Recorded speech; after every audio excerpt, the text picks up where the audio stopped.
राधिका यानी प्रेम, और any means होता है खजाना या ग्रेग। श्री राधिका यानी प्रेम की खजाना कौन है? श्री राधिका। राधिका जो रसकान ने इस कविता का कवि रसखान ने लिखे हैं। पहले हम पात्र पढ़ के देखते हैं कवि का रसखान के बारे में। देखिए, रसखान के जीवन के संबंध में कोई सूचना प्राप्त नहीं है। अगर हम रसखान के बारे में अगर हम पढ़ते हैं, उनके जीवनी के बारे में, तो हमारे रसखान के बारे में कोई सही जीवन यथार्थ नहीं है, सही सूचना प्राप्त नहीं होता है रसखान के बारे में। परंतु प्रेम वाटिका, यह प्रेम वाटिका एक ग्रंथ था जो 1610 में कब लिखा गया? 1610 में। प्रेम वाटिका ग्रंथ से ही कुछ पता चलता है कि रसखान का इसी के आसपास में जन्म हुआ होगा या मिले होंगे। यह संकेत मिलता है कि यह दिल्ली के पठान राजवंश में उत्पन्न हुए थे। ऐसा इनको कहना है कि यह जो था, यह रसखान जो थे, यह दिल्ली के पठान वंश में, कौन वंश में? पठान वंश में। ऐसा कहा जाता है कि यह दिल्ली के पठान राजवंश में इनका उत्पत्ति हुआ होगा, जन्म हुआ होगा, ऐसा जो है मानना है लोगों का। उनका रचना काल जहांगीर का राजकाल था। 1610 में जहांगीर का शासनकाल था। किसका? जहांगीर का। बाबर, मुगल वंश का संस्थापक बाबर था। बाबर के बाद हुमायूं आया, हुमायूं के बाद अकबर आया, और अकबर के बाद कौन आया? जहांगीर आया। तो जहांगीर का शासनकाल जब 1606 में अकबर की मृत्यु के बाद जहांगीर आया, और जहांगीर के इर्द गिर्द में ही ऐसा माना जाता है कि रसखान का जन्म हुआ होगा, इन्हीं के आसपास में। यह दिल्ली से पठान राजवंश अधिपत्य हुआ जब दिल्ली पर मुगलों का अधिपत्य हुआ। जब यह दिल्ली में जब मुगल वंश आया यानी जहांगीर आया, तो जहांगीर का जब अधिपत्य होने लगा, मुगलों का अधिपत्य हुआ, तो वहां से यह भागने का काम किए और पठान पराजित हुआ। मुगलों का अधिपत्य हुआ और पठान राजवंश हुआ, पराजित हुआ, और यह दिल्ली भाग खड़ा हुए। जब यह दिल्ली में पठान राजवंश पराजित हो गया मुगलों से, मुगल वंश इसको हरा दिया, तब जो है रसखान दिल्ली से भाग करके दूसरी जगह चले गए। ऐसा माना जाता है कि यह भाग करके ब्रजभूमि में आकर या कृष्ण भक्ति में तल्लीन हो गए थे। यानी ब्रजभूमि में आकर के कृष्ण की भक्ति भावना में लीन हो गए थे। कौन? रसखान। ऐसा पता चलता है कि वैष्णव धर्म के बड़ा गहन संस्कार इनमें था। ऐसा अनुमान किया जाता है कि रसिक प्रेमी रहे होंगे।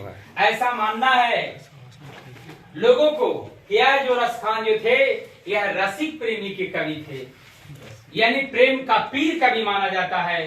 किनको? रसखान को। बाद में अलौकिक प्रेम के आकृष्ट होकर भक्त हो गए, और उसके इसके बाद में यह पूरे संसार की अलौकिक सांस्कारिक देख करके यह अपने आप को बदलने का अवसर प्रदान किया रसखान ने। कौन किया? रसखान ने। रसखान।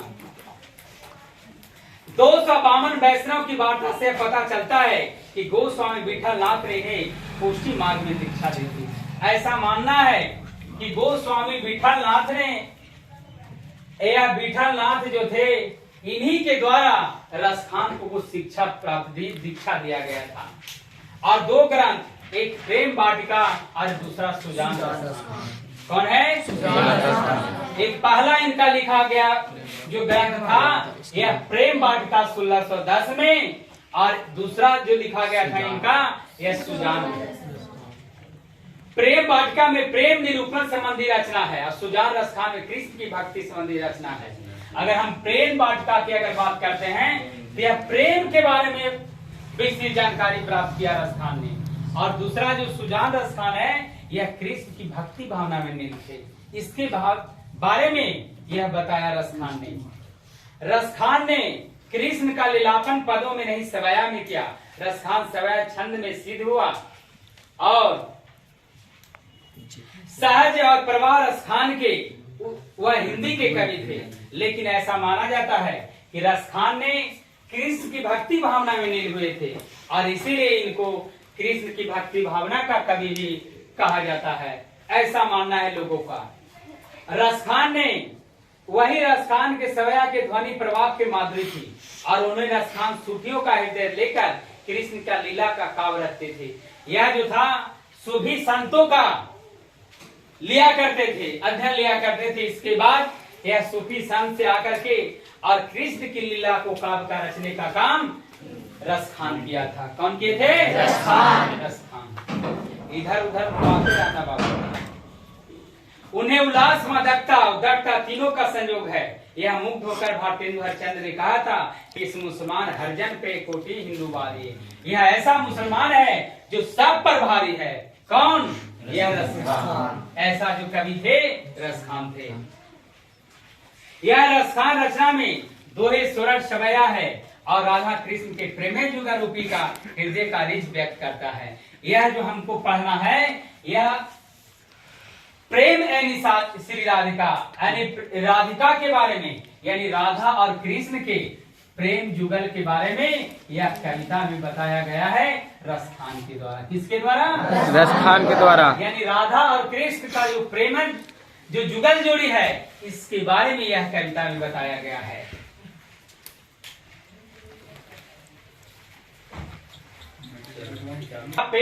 प्रेम बरानंद वन यानी श्री राधिका प्रेम के खजाना है। क्या चीज का खजाना है? प्रेम का खजाना है। ऐसा कवि का मानना है रसखान का कि जो राधिका जो है और जो कृष्ण है, यह राधिका जो है प्रेम का खजाना है, अर्थात जो है प्रेम का खजाना है। इनको मानना है रसखान को। और प्रेम बरंगन वन और इस तो श्री कृष्ण उसके प्रेम रंग में रंगा प्रेमी है। प्रेम का खजाना राधिका है तो उसके प्रेम में रंगा हुआ एक रंगा प्रेमी जो है यह श्री कृष्ण है। कौन है? श्री कृष्ण है। ऐसा कवि रसखान को मानना है कि अगर प्रेम की खजाना अगर राधिका है तो प्रेम के रंग में रंगा हुआ राधिका, प्रेम के रंग में रंगा हुआ श्री कृष्ण है। कौन है? श्री कृष्ण है। प्रेम वाटिका के दो माली मालिन द्वंद। एक ही प्रेम वाटिका के दो नायक हैं। एक प्रेम वाटिका के दो नायक, एक माली कहा गया है, एक मालिन कहा गया है। क्या कहा गया है? माली। यानी एक वाटिका के एक बगीचा का रचने वाला एक श्री कृष्ण भगवान है और एक राधिका है। कौन कौन है? श्री कृष्ण और एक राधिका। कृष्ण है या कृष्ण है राधिका कहो। हाँ। माली मालिन द्वंद मोहन छवि रसखानी लकी समृद्ध अब नाही। यानी कहा गया है मोहन के सौंदर्य को देखकर रसखान ने अपने आंखों में बस नहीं कर रहा है। रसखान कह रहे हैं कि कृष्ण के यानी सौंदर्य को देख करके, सुंदरता को देख करके, यह पूर्व से यह उनके मोहन के सौंदर्य को देख करके रसखान के आंख जो है उनका बस में नहीं हो रहा है। किनका बस में? रसखान के। यानी ऐसा उनका सुंदरता है किनका? मोहन का, अर्थात कृष्ण का सुंदरता है। कृष्ण का ही मोहन कहा गया है। अच्छे आवत धनुष पे छूटे सर से जा नहीं। कहा गया है कि प्रेम स्वरूप में वैसा उसी प्रकार मोहन छवि रसखान इलाके अमृग नहीं, अच्छे आवत धनुष से छूटे सर से नहीं। जिस प्रकार कहा गया है कि जैसे बाण को खींचता धनुष छूट जाता है, उसी प्रकार इनका स्वरूप पर इनका जो है बार बार नजर जा रहा है रसखान को, लेकिन बार बार इनका नजर जो है छूट जा रहा है। किनका नजर? रसखान का। जब मोहन को देख रहे हैं श्री कृष्ण भगवान को, तो इनका आंख जो है ओझल पड़ जा रहा है। श्री कृष्ण भगवान का देखते ही रसखान का आंख ओझल पड़ जा रहा है। उसी प्रकार बताया गया है जिस प्रकार धनुष पर बाण चढ़ते ही बाण जो है निकल जाता है, उसी प्रकार इनका आंख जो है बार बार ओझल होता जा रहा है। मोम मणिक ले गए चिते चोर नंदवन, मेरा मन रूपे मानी को देख करके चुराने वाले नंद के नंदन चुरा लिया है। यानी राधिका कह रही है कि मेरा मन को जो है चुराने वाला जो है कौन है? नंद का लाला है। अर्थात कौन है? यानी राधिका कह रही है कि मेरा मन को जो चुराने वाला है यह नंद का लाला है, श्री कृष्ण है। जो मेरे मन को पूर्ण रूप से चुरा चुका है। अब मैं बेमन में क्या करी परी फेर के फन। और राधिका कह रही है कि जब मैं बिना मन वाला हो गया तो मैं क्या कर सकता हूँ। यानी बेचारी कह रही है राधिका कि हम बिना मन का हो गई हूँ, अब मैं क्या कर सकती हूँ। क्योंकि मोह में मैंने ले गया चितो चोर नंदवन। यानी कहने का मतलब है कि श्री कृष्ण राधिका के प्रेम बस को फंस गया है। यानी राधिका जो है श्री कृष्ण के प्रेम भाव में या पूर्ण उससे बेचारी समाहित हो चुकी है। अब इसका मन जो है लग भी नहीं रहा है। मन जो है पूर्ण रूप से श्री कृष्ण में बसा हुआ है। किनका मन? राधिका का मन। प्रीतम नंद किशोर का जा दिन दे नंदिर लगे। यानी हे प्रिय नंद किशोर, जिस दिन आपके स्वरूप का दर्शन आंखों में हुआ है उस दिन से मेरा मन पवित्र हो गया है। यानी कह रहे हैं कि हे प्रीतम नंद किशोर, जिस दिन से आप पर नजर पड़ा है, जिस दिन से हम देखे हैं, उस दिन से मेरा जो है, मेरा जो भाव है, मेरा जो दिल है, मेरा जो दिन है, उस दिन से मेरा दिल पवित्र हो चुका है। ऐसा मानना राधिका को। किसका मानना है? राधिका को। राधिका को। मन मावन चितचोर पलक कोट नहीं कर सके। हे चितचोर, मैं अपने पलकों को छवि दर्शन से अलग रख सकता हूँ, नहीं रख सकता हूँ। यानी बेचारे कह रही है राधिका कि मैं अपने जो है आपके निगाहे से, यानी मैं अपने दिल से कभी भी ओझल होकर के रह नहीं सकती हूँ। ऐसा मानना राधिका को है। किसका मानना है? राधिका को। चलिए दूसरा देखिए, करील के कुंजन उपवन बारी। यह सवया में श्री कृष्ण के भक्ति भावना पर उछावर होकर के यह रसखान ने लिखा। यानी श्री कृष्ण भगवान के भक्ति भावना पर तल्लीन हो गए हैं। कौन? रसखान। इन्होंने लिखा है, क्या लिखा कि या लकड़ी अरु कमरिया पर राज देहो पुर की तजीदारे। जिन्होंने छोटी लाठी कामरा पर तीनों लोग का राज करने वाला श्री कृष्ण, जो आठों सिद्धि को शोध करने वाला, नंद के गाय चराने वाला नंद लाला।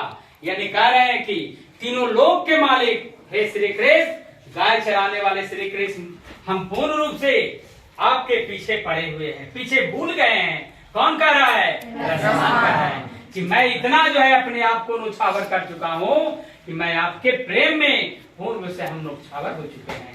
ये ऐसा मानना कवि रसखान का है। किसका मानना है? कवि रसखान का।